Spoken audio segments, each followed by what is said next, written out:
사랑하는 형제자매 여러분, 오늘 여러분의 마음에 하나님의 평강이 가득하기를 기도합니다. 우리는 때로 삶의 무게에 눌려 고개를 숙일 때가 있습니다. 하지만 오늘 이 시간을 통해 우리를 일으켜 세우시는 하나님의 능력을 함께 나누고 싶습니다. 잠시 귀를 기울여 주십시오. 이 희망의 메시지가 더 많은 이들에게 닿을 수 있도록 좋아요와 구독으로 하나님의 은혜를 전하는 통로가 되어주시길 부탁드립니다. 여러분의 작은 손길이 누군가에게는 큰 위로가 될 것입니다.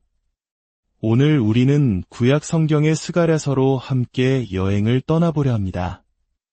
스가랴서는 오랜 포로 생활을 마치고 고향으로 돌아온 이스라엘 백성에게 주신 희망의 메시지입니다.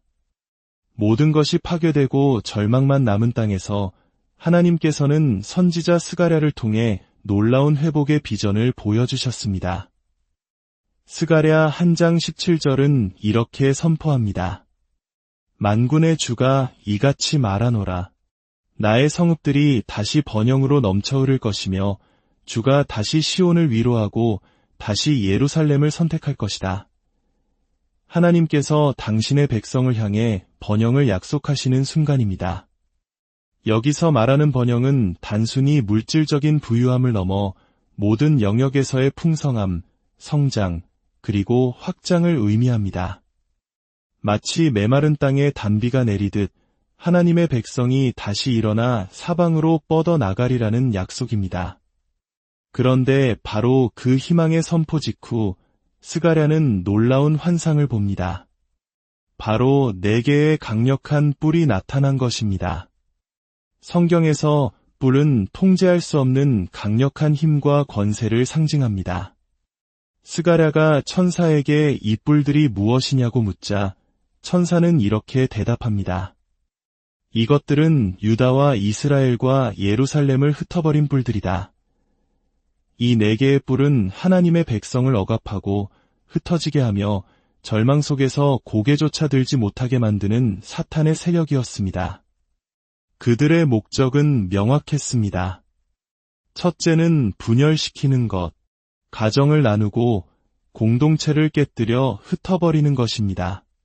둘째는 낙심시키는 것, 깊은 절망감과 패배감에 빠뜨려 누구도 다시 일어설 꿈을 꾸지 못하게 만드는 것이었습니다.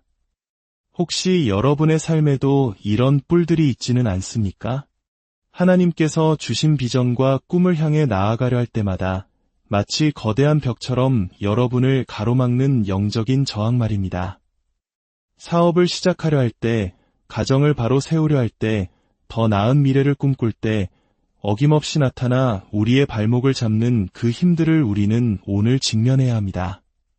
하지만 하나님의 이야기는 절망에서 끝나지 않습니다. 4개의 뿔이 나타난 직후 주님께서는 스가랴에게 또 다른 환상을 보여주십니다. 바로 4명의 목수였습니다. 어떤 성경에서는 대장장이라고도 번역합니다. 이들은 누구일까요?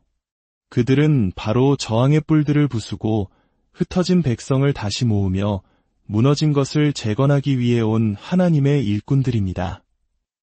이 목수들의 영은 바로 목수의 아들로 이 땅에 오신 우리 주 예수 그리스도의 영을 상징합니다. 오늘 저는 이 4개의 뿔, 즉 우리의 번영을 가로막는 4가지 영적 세력에 대해 이야기하고 그것을 어떻게 목수의 영이신 예수 그리스도의 능력으로 이겨낼 수 있는지 나누고 싶습니다. 첫 번째 뿔은 결핍의 영입니다. 무언가를 세우려고 할 때 가장 먼저 부딪히는 것은 부족함이라는 현실입니다. 나는 돈이 없어. 나는 재능이 부족해. 나는 배운 것이 모자라. 이 결핍의 영은 끊임없이 우리 귓가에 속삭이며 우리가 가진 것 대신 없는 것에만 집중하게 만듭니다. 저에게도 그런 시간이 있었습니다. 오래전 저희 사역이 텔레비전 방송을 통해 더 넓은 세상으로 복음을 전파하려는 비전을 품었을 때였습니다. 10년이라는 긴 시간 동안 방송 사역은 늘 적자에 허덕였습니다. 재정적인 어려움은 끝이 보이지 않았고 저는 수없이 포기하고 싶은 마음과 싸워야 했습니다. 결핍의 영은 매일같이 저를 조롱했습니다. 이것 봐. 아무도 널 돕지 않아. 넌 이걸 계속할 수 없을 거야. 그러던 어느 날 방송을 녹화하기 위해 낡은 스튜디오에 앉아 있었습니다. 주위를 둘러보니 온통 덕테이프 투성이었습니다. 10년도 더 된 낡은 카메라에도 달아빠진 케이블에도 삼각대에도 덕테이프가 덕지덕지 붙어 있었습니다. 심지어 방송 감독님의 허리띠에는 커다란 덕테이프 한 롤이 걸려 있기까지 했습니다. 그 순간 제 마음에 주님의 음성이 들리는 듯했습니다. 너는 지금 어떤 믿음을 가지고 있느냐? 바로 덕테이프 믿음이다. 문제가 생길 때마다 임시방편으로 겨우 막아내는 믿음. 너는 내가 이 모든 것을 새롭게 할 수 있다고 믿지 않는구나. 그 말씀은 제 심장을 꿰뚫었습니다. 저는 거대한 새 성전을 짓고 있었기에 방송 장비까지 신경 쓸 여력이 없다고 하나님께 변명하고 있었습니다. 하지만 주님은 우리가 세상 모든 민족에게로 뻗어나가길 원하셨습니다. 결핍의 영은 바로 그 확장을 가로막고 있었던 것입니다. 저는 며칠을 기도한 끝에 결단했습니다. 낡은 스튜디오 대신 아직 공사가 한창인 텅 빈 시멘트 바닥과 앙상한 철골만 남은 새 성전 한가운데 카메라를 세우라고 했습니다. 그리고 저는 카메라를 향해 이렇게 선포했습니다. 하나님께서 우리 사역에 붙어있는 이 낡은 덕테이프를 떼어내실 것이라고 약속하셨습니다. 만약 주님께서 여러분의 마음에 감동을 주신다면 이 사역에 동참해 주십시오. 놀라운 일이 일어났습니다. 한 달 만에 저희는 이전에는 상상도 할 수 없었던 약 13억 원의 헌금을 받았습니다. 우리는 낡은 장비를 모두 새 것으로 교체할 수 있었습니다. 그날 이후 하나님께서는 우리 사역에서 덕테이프를 완전히 떼어내셨고 다시는 그런 임시방편의 믿음으로 살지 않도록 축복해 주셨습니다. 사랑하는 여러분, 결핍의 영이 여러분의 고개를 숙이게 하려 할 때 시편 23편의 말씀을 선포하십시오. 주는 나의 목자시니 내게 부족함이 없으리로다. 하나님께서 비전을 주셨다면 그분께서 반드시 채우실 것입니다. 두 번째 뿔은 한계의 영입니다. 결핍의 영을 이겨내더라도 더 교묘한 적이 우리를 기다립니다. 바로 한계의 영입니다. 이 영은 이렇게 속삭입니다. 하나님께서 다른 사람에게는 역사하실 수 있겠지. 하지만 나에게는 아니야. 나는 여기까지가 한계야. 이것은 스스로 만들어낸 보이지 않는 천장입니다. 코끼리 조련사에 대한 이야기를 들은 적이 있습니다. 거대하고 힘센 수컷 코끼리가 있었습니다. 그 코끼리는 육중한 다리에 가느다란 밧줄 하나만 묶인 채 작은 시멘트 블록에 연결되어 있었습니다. 코끼리는 마음만 먹으면 언제든지 그 밧줄을 끊고 자유로워질 수 있었습니다. 하지만 코끼리는 밧줄이 팽팽해지는 것을 느끼는 순간 더 이상 나아가려 하지 않았습니다.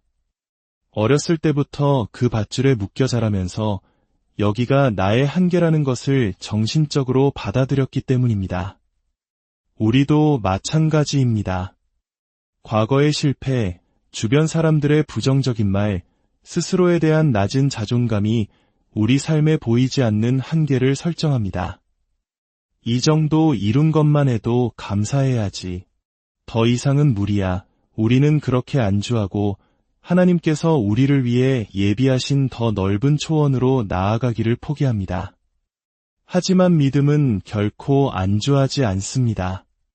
하나님께서는 우리에게 내가 있는 곳에 머무르라고 하지 않으시고 사방으로 널리 퍼져나가라고 말씀하셨습니다. 제가 시멘트 바닥 위에서 믿음으로 설교했을 때 가장 먼저 받은 편지 중 하나는 73세의 한 할머니로부터 온 것이었습니다. 그분은 편지와 함께 $1000짜리 지폐 한 장을 보내셨습니다. 편지에는 이렇게 적혀 있었습니다. 이 돈을 절대 쓰지 말고 당신 사무실 벽에 걸어두시오. 하나님께서 당신에게 무언가를 하라고 명령하셨을 때 필요한 자원은 이미 그분 손에 있다는 것을 언제나 기억하기를 바라오.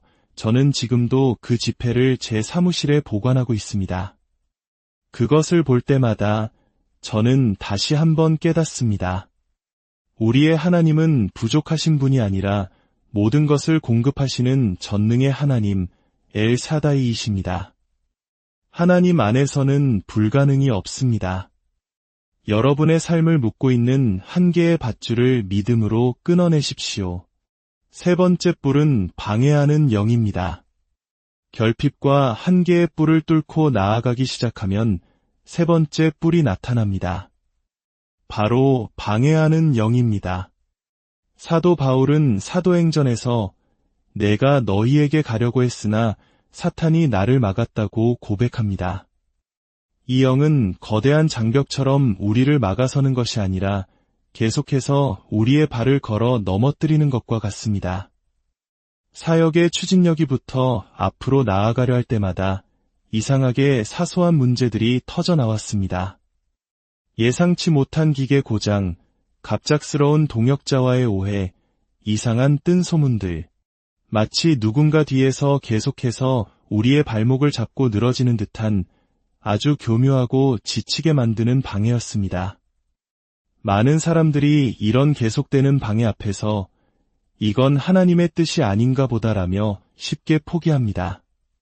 그러나 기억하십시오. 사탄은 우리를 방해할 권한은 받았지만 우리를 멈추게 할 권한은 받지 못했습니다. 방해가 있을수록 더욱더 주님을 붙들고 기도로 뚫고 나아가야 합니다. 마지막 네 번째 뿔은 삼키는 영입니다. 이것은 가장 악랄한 뿔입니다. 우리가 마침내 땅을 차지하고 열매를 맺었을 때 그 수확물을 통째로 삼켜버리고 빼앗으려는 세력입니다. 말라기서에 나오는 먹어치우는 자와 같습니다. 열심히 일궈놓은 사업이 한순간에 무너지고 회복된 가정이 다시 깨어지며 얻었던 건강을 다시 잃게 만드는 것입니다. 원수는 우리가 얻은 모든 것을 다시 빼앗아 절망의 나락으로 떨어뜨리려 합니다. 하지만 성경은 우리에게 약속합니다. 너를 치려고 만든 어떤 무기도 쓸모가 없을 것이다. 결핍의 영이든 한계의 영이든 방해하는 영이든 삼키는 영이든 그 어떤 사탄의 공격도 우리를 무너뜨릴 수 없습니다. 왜냐하면 우리에게는 4명의 목수가 있기 때문입니다. 바로 목수의 영이신 예수 그리스도와 그분의 삶과 죽음, 부활을 증거하는 마태, 마가, 누가, 요한 4개의 복음서입니다. 원수가 무너뜨리려 할 때 목수이신 예수님은 우리를 찾아와 무너진 것을 다시 세우십니다. 깨어진 가정을, 상처 입은 마음을, 실패한 인생을 다시 일으켜 세우시는 분이 바로 우리 주님이십니다. 사랑하는 성도 여러분, 오랫동안 낙심하여 고개를 숙이고 계셨습니까? 오늘 저는 목수의 영으로 여러분에게 선포합니다. 여러분에게는 문제가 있는 것이 아닙니다. 여러분에게 필요한 것은 오직 하나님을 향한 믿음뿐입니다. 하나님을 믿을 때 여러분에게는 불가능한 일이 없을 것입니다. 이제 함께 기도하겠습니다.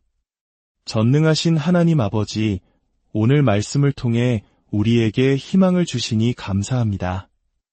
우리의 삶을 억압하고 흩어버리려는 결핍의 영, 한계의 영, 방해하는 영, 삼키는 영의 모든 세력을 예수 그리스도의 이름으로 묻고 대적합니다.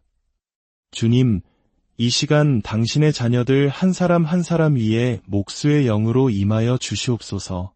원수가 무너뜨린 모든 것을 다시 세워주시고 눈물을 닦아주시며 새로운 소망으로 채워주소서.